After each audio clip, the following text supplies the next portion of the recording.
मागील लोकप्रतिनिधींच्या दुर्लक्षामुळे नीम ते कळमसरे परिसरासाठी विकासाचा सेतू ठरू पाहणाऱ्या नीम मांजरोत पुलाचे काम रद्द झाल्याचा आरोप नीम येथील सामाजिक कार्यकर्ते मगन भाऊसाहेब यांनी केला आहे.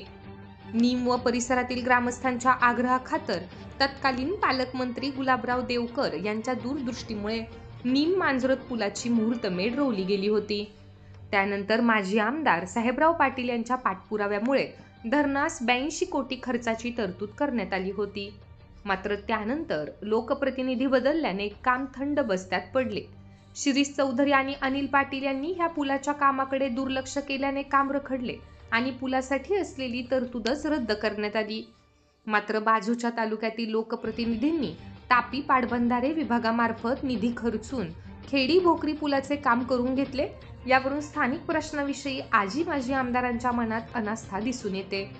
नीम मांजरोत पुलाचे काम झाले असते तर शिरपूर आणि अमळनेर तालुका जोडला जाणार होता. शिरपूर तालुक्यातील शेतकऱ्यांचा शेतीमाल विक्रीसाठी अमळनेर बाजार समितीत येऊन तालुक्याच्या अर्थकारणाला अजून बळ मिळाले असते. तसेच शिरपूर जाण्यास जवळचा रस्ता मिळाल्याने मोठ्या प्रमाणावर दळणवळण सुरू झाले असते. नीम कळमसरे भागातील उद्योगधंद्यांना चालना मिळून स्थानिक भागात रोजगार निर्माण झाला असता. आजी माजी आमदारांना आपण अनुभवले आहे.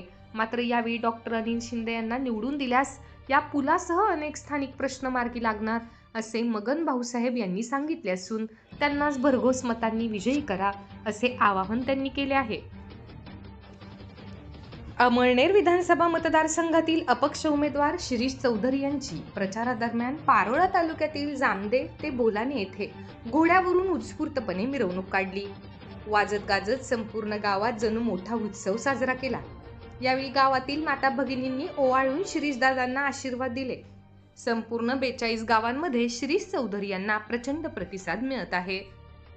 मतदारसंघात यंदा परिवर्तन होणार असल्याने शिरीष चौधरी यांना विजयी करा असे आवाहन शिरीष चौधरी मित्र परिवाराकडून करण्यात येत आहे.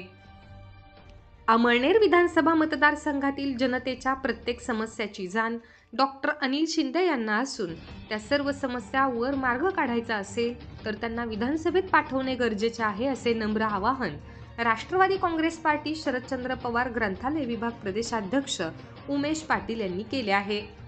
डॉक्टर अनिल शिंदे यांचा हा अमळनेर विधानसभेचा दुसरा दौरा असून त्यांनी मतदारसंघातील प्रत्येक मतदारांची घरोघरी जाऊन भेटीगाठी घेतल्या आहेत. त्यामुळे त्यांना जनतेचा वाढता पाठिंबा दिसून येत आहे.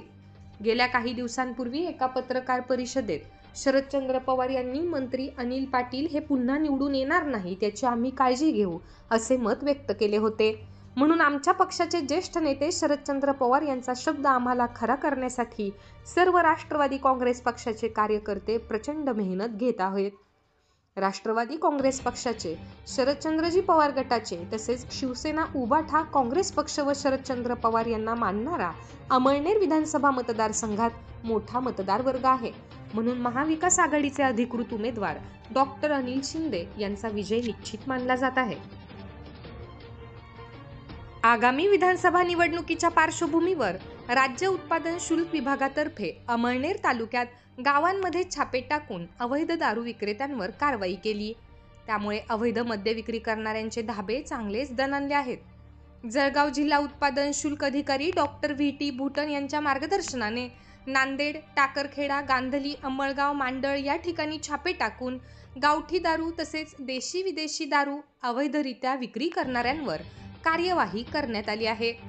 यासाठी चोपडा निरीक्षक कय्यूम मोमीन, दुय्यम निरीक्षक अमळनेर GS मोरे, कर्मचारी शशिकांत पाटील, दिनेश पाटील, विपुल राजपूत, भूषण परदेशी, संतोष निकम, सागर देशमुख यांनी कार्यवाही केली.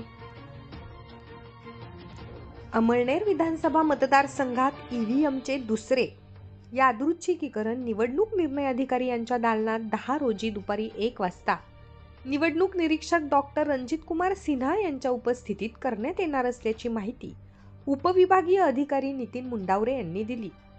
त्याचप्रमाणे मतदानासाठी नियुक्त कर्मचाऱ्यांचे दुसरे प्रशिक्षण छत्रपती शिवाजी महाराज नाट्यगृहात 11 नोव्हेंबर रोजी होणार आहे.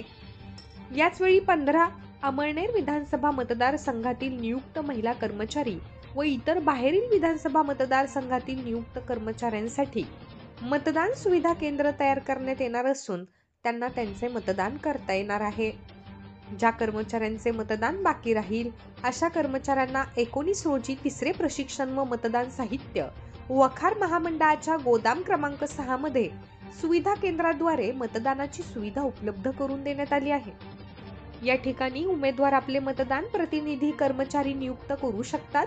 त्याचप्रमाणे अत्यावश्यक सेवेतील ज्या कर्मचाऱ्यांनी 12D फॉर्म भरून दिला आहे त्यांचे मतदान 15, 16 व 17 नोव्हेंबर रोजी शहर तलाठी कार्यालयाच्या शेजारील राजसारथी सभागृहात घेण्यात येणार आहे. दुसऱ्या यादृच्छिकरण नंतर ईव्हीएम कार्यान्वीकरण 12, 13 व 14 नोव्हेंबर रोजी टाकरखेडा रस्त्यावरील वखार महामंडळाच्या 6व्या गोदामात होणार आहे. आयोगाच्या निकषाप्रमाणे प्रत्येक व्हीव्हीपॅट मध्ये प्रत्येक उमेदवाराला नोटांसह एक मत दिले जाईल आणि कागदी पावती अचूक छापली जात आहे की नाही हे तपासले जाईल. 5% ईव्हीएम वर यादृच्छिक पद्धतीने 1000 मतांचे अभिरूप मतदान केले जाईल. विधानसभा निवडणुकीच्या पार्श्वभूमीवर जळगाव जिल्हा उत्पादन शुल्क अधीक्षक डॉक्टर VT भुकन यांनी नुकतीच अमळनेर तालुक्यातील सर्व मद्य विक्री धारकांची बैठक घेतली. यावेळी त्यांनी अवैध मद्य निर्मिती, विक्री व वाहतूक होणार नाही याची दक्षता घ्या, तसेच कोरड्या दिवशी मद्य विक्री होता कामा नये असे स्पष्ट निर्देश मद्य विक्रेत्यांना दिल्या. दुय्यम निरीक्षक राज्य उत्पादन शुल्क चोपडा 2 यांच्या कार्यालयाकडून अमळनेर शहर व तालुक्यातील सर्व दारू विक्री लायसन्स धारकांना विधानसभा निवडणुकीच्या धर्तीवर आचारसंहिता भंग होऊ नये याबाबत विशेष सूचना देण्यात आल्या. यावेळी अमळनेर शहर व तालुक्यातील सर्व दारू विक्री लायसन्स धारक उपस्थित होते. जळगाव जिल्हा उत्पादन शुल्क अधीक्षक डॉक्टर VT भुकन यांनी दारू मर्यादित विक्री करावी, अनुज्ञप्ती वेळेवर उघडावी व बंद करावी, कोरड्या दिवशी मद्य विक्री होता कामा नये अशा सूचना केल्या. त्याचसोबत बार चालकांच्या समस्या जाणून घेतल्या. चोपडा निरीक्षक कय्यूम मोमीन, दुय्यम निरीक्षक अमळनेर GS मोरे, कर्मचारी शशिकांत पाटील, दिनेश पाटील, विपुल राजपूत, भूषण परदेशी, संतोष निकम, सागर देशमुख उपस्थित होते. आचारसंहिता काळात नियमभंग करणाऱ्या लायसन्स धारक व अवैध धंदे करणाऱ्या इस्मांवर आतापर्यंत 8 ते 10 क्वालिटी केसेस करण्यात आलेल्या आहेत.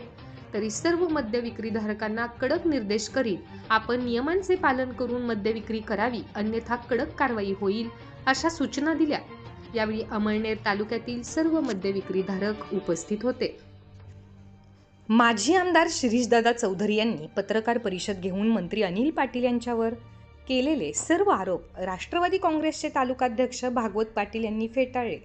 तर भाजप प्रदेश कार्यालयाकडून माजी आमदार शिरीषदादा चौधरी यांच्यावर भाजपातून निष्कासित झाल्याची कारवाई देखील खरी असल्याचे भाजपचे तालुकाध्यक्ष हिरालाल पाटील यांनी यावेळी पत्रकार परिषदेत सांगितले. यावेळी महायुतीच्या तिन्ही पक्षाच्या तालुकाध्यक्ष व शहर अध्यक्ष उपस्थित होते. माजी जिल्हा परिषद सदस्य ॲडव्होकेट VR पाटील, हिरालाल पाटील, विजय पाटील, मुक्तार खाटीक, संजय पाटील, प्रथमेश पाटील उपस्थित होते. माजी आमदार शिरीष चौधरी यांनी मंत्री पाटील यांना माजी आमदार असे म्हटले होते. त्यावर भागवत पाटील यांनी सांगितले की मंत्री पाटील हे 23 नोव्हेंबर पर्यंत आमदार आणि मंत्रिपदावर आहेत. त्यानंतर मंत्री पाटील यांनी पाडळसे धरणाला जी नवीन सुधारित मान्यता आणली त्यावर माजी आमदार शिरीष चौधरी यांनी मी सुद्धा आपल्या काळात सुप्रमा आणली होती असे सांगितले होते. मात्र त्यांच्या कार्यकाळात सुप्रमा मिळालीच नाही असे सांगत भागवत पाटील यांनी धरणासाठी मंत्री पाटील यांनी 450 कोटी रुपये आणल्याचे सांगितले. माजी आमदार शिरीष चौधरी यांच्यावर कालच प्रदेश भाजप कार्यालयाने निष्कासित केल्याचे भागवत पाटील यांनी सांगितले. मात्र माजी आमदार चौधरी यांनी सदर पत्र बनावट असल्याचे माध्यमांशी बोलताना सांगितले होते. त्यावर भाजपचे तालुकाध्यक्ष यांनी सदर पत्र खरे असून त्यांच्यावर झालेल्या कारवाईची बातमी देखील सत्य आहे. पाहूयात ते काय म्हणाले. उत्तम प्रकारचा प्रतिसाद ग्रामीण भागामध्ये सुद्धा आहे, शहरामध्ये सुद्धा आहे आणि तो प्रतिसाद आपल्याला मतदार सचिव आहेत, प्रदेश सचिव कुलकर्णी साहेब त्यांची सही आहे, त्याच्यावर नाव आहे. भाजपाचे तालुका अध्यक्ष म्हणून बोला. या पत्राचा विषय जो काल दादांनी काढला आणि पैसे आदेशा केले असता ते वरिष्ठ नेतृत्वाने पत्र काढल्यानंतर जिल्ह्यावरील त्यांना पण एक त्याची कॉपी आमच्या कार्यालय मंत्री असते जिल्ह्याची, तर दादांपर्यंत उपस्थिती आधी उपस्थित आहे. प्रदेश अध्यक्ष बावनकुळे साहेबांनी गेल्या 2 दिवसापूर्वी 40 लोकांचं निलंबन केलं, पक्षातून अकलपट्टी केली. त्यावेळेला त्यांचं नाव नव्हतं आणि आता फक्त सिंगल पत्र आलं असं त्यांचं म्हणणं होतं. विषय असा होता की ते जे 38 लोकांचं पत्र काढलं, मग त्यात येदिराणा पाटील असतील किंवा अमोल शिंदे यांचंही नाव नाही. विषय असा आहे की जे पदाधिकारी आहेत आज रोजी ते पदाधिकाऱ्यांना पार्टीने राजीनामा केले. जे सिटिंग पदाधिकारी स्वतः श्रीदादा बोलले की मी पक्षाचा सदस्य नव्हतो, सदस्य होतो. परंतु त्यांचा आम्ही त्यांना विचारला वरिष्ठांना, त्यांनी आम्हाला हे उत्तर दिलं की दादा श्रीदादा आपल्याकडून विधानसभा निवडणूक लढली होती म्हणून त्यांच्याची वेगळी कारवाई करण्यात आली. जसं टप्प्याटप्प्याने त्यांनी असं सांगितलं की येत्या 2-4 दिवसात जो पक्षाच्या विरोधात कारवाई करेल, जो पक्षाच्या विरोधात काम करेल त्यांच्या निलंबनाचे टप्प्याटप्प्याने अजून निलंबन होत, त्यांना तात्काळ त्यांच्यावर कारवाई करण्यात येईल. महाराष्ट्र राज्य स्टुडंट्स असोसिएशनचे जळगाव जिल्हा अध्यक्ष दीपक पाटील यांनी अमळनेर महाविकास आघाडीचे उमेदवार डॉक्टर अनिल शिंदे यांना पाठिंबा दिला आहे. युवा पिढीसाठी शैक्षणिक विचारधारा असणारे डॉक्टर शिंदे हे एकमेव उमेदवार असून त्यांच्या विजयासाठी आपण प्रयत्न करू, असे त्यांनी यावेळी म्हटले. यावेळी बापू पाटील, मनीष पवार आणि स्टुडंट्स असोसिएशनचे पदाधिकारी उपस्थित होते. महायुतीचे उमेदवार अनिल भाईदास पाटील यांना मातीतला भूमिपुत्र म्हणून पाठबळ देण्यासाठी अनेक जण संघटितपणे पुढे येत असताना अमळनेर तालुका व मतदारसंघातील राजपूत समाजाने देखील अमळनेर येथे एकत्रित येत अनिल पाटलांनाच विजयी करण्याचा निर्धार व्यक्त केला. राजपूत समाजाने आयोजित केलेल्या या मेळाव्यात जळगाव लोकसभा मतदारसंघाच्या प्रथम महिला खासदार म्हणून स्मिताताई वाघ यांचा नागरी सत्कार करण्यात आला. यावेळी मंत्री अनिल पाटील यांनाही विशेष आमंत्रित करण्यात आले होते. सर्वप्रथम छत्रपती शिवराय आणि हिंदू सूर्य वीर शिरोमणी महाराणा प्रताप यांच्या प्रतिमेस माल्यार्पण करण्यात आले. यावेळी खासदार स्मिताताई वाघ मनोगत व्यक्त करताना म्हणाल्या की राजपूत समाजाने नेहमीच हिंदुत्व म्हणून भाजपला साथ दिली असून लोकसभा निवडणुकीत देखील प्रत्येक गावातून मला भरभरून साथ देऊन पंतप्रधान नरेंद्र मोदींचे हात बळकट केले आहेत. आताही आपले महायुतीचे उमेदवार अनिल पाटील असल्याने समाजाने अनिल पाटील यांनाच साथ द्यावी. त्यांनी मतदारसंघात उल्लेखनीय विकास खरोखरच करून दाखवला असून विशेष करून धरणासाठी यशस्वीपणे पाठपुरावा केल्याने गती मिळाली आहे. लवकरच हे धरण केंद्राच्या योजनेत समाविष्ट होऊन पूर्णत्वानंतर शेतकरी राजा सक्षम होण्याचे दिवस दूर नाहीत. अनिलदादांनी खूप केलं आणि पुढेही करायचे असल्याने त्यांच्यावर विश्वास ठेवा. आपल्या मातीतल्या सुपुत्रालाच निवडून द्या. शेवटी आपल्या लोकांची काळजी आपणच घेऊ. सर्व सोबत येत असल्याने 23चा निकाल आपल्याच पारड्यात पडेल असा विश्वास व्यक्त करत हा समाज महायुतीसोबतच राहावा यासाठी राणाजींनी जसा एक माणूस जोडला तसाच आताही जोडा असे आवाहन त्यांनी केले. मंत्री अनिल पाटील बोलताना म्हणाले की मराठा व राजपूत समाज दोन्ही क्षत्रिय असल्याने लढणे आणि जिंकणे ही शिकवण आपल्याला पूर्वजांनी दिली आहे. राजकारण आणि समाजकारण करताना आम्ही जात किंवा धर्म पाहिला नाही. जातीचे राजकारण करत समाजाला बदनाम करण्याचं काम 2014 पासून या मतदारसंघात सुरू झालं आणि 2014च्या निवडणुकीमध्ये हा मतदारसंघ बदनाम झाला. मात्र मागील 2019च्या निवडणुकीमध्ये चूक सुधरविल्याने बदल झाला आणि मंत्रीपद आपल्या मतदारसंघाला मिळालं आणि आताही मंत्र्यालाच मतदान करण्याची संधी आपल्याला असून सर्व मिळून महायुतीचे सरकार आपल्याला आणायचे आहे. मी गेल्या 5 वर्षात विकास कामे देताना कोणत्या गावावर अन्याय केला नाही. खऱ्या अर्थाने विकासाचे पर्व आज सुरू झाले आहे. मातीतल्या माणसाला मी कधी कुणाला फसवले नाही. नोकरी लावून देतो म्हणून पैसे गोळा कधी केले नाहीत. अनेक गरजू आणि गोरगरिबांना मदतही देत असतो. मातीतला असल्यास धावून जातो. आपल्याला शेतकरी बांधवांच्या कल्याणासाठी धरण पूर्ण करायचे असेल आणि पुढच्या पिढ्या सुखी पाहायच्या असतील तर मतदान करताना नक्कीच विचार करावा आणि आपण एकाच मातीत जन्मलो असल्याने मातीसाठी खूप काही करू अशी ग्वाही त्यांनी दिली. सदर मेळाव्यात कळमसरे, भोरटेक, दोधवत, कळंबू, जैतपीर, भिलाली, झाडी, शहापूर, तांदळी, खेडी, आटाळे, खडके, दरेगाव, हिंगोने, चांदणी, कुऱ्हे बुद्रुक, रामेश्वर, राजवड, खोक्रोपाट, जुनोने, खेडीढोक, लोणे, वंजारी, बोदर्डे यांसह अमळनेर शहरातील शेकडो राजपूत समाज बांधव उपस्थित होते. सूत्रसंचालन ॲडव्होकेट दीपेन सिंग परमार, यांनी केले.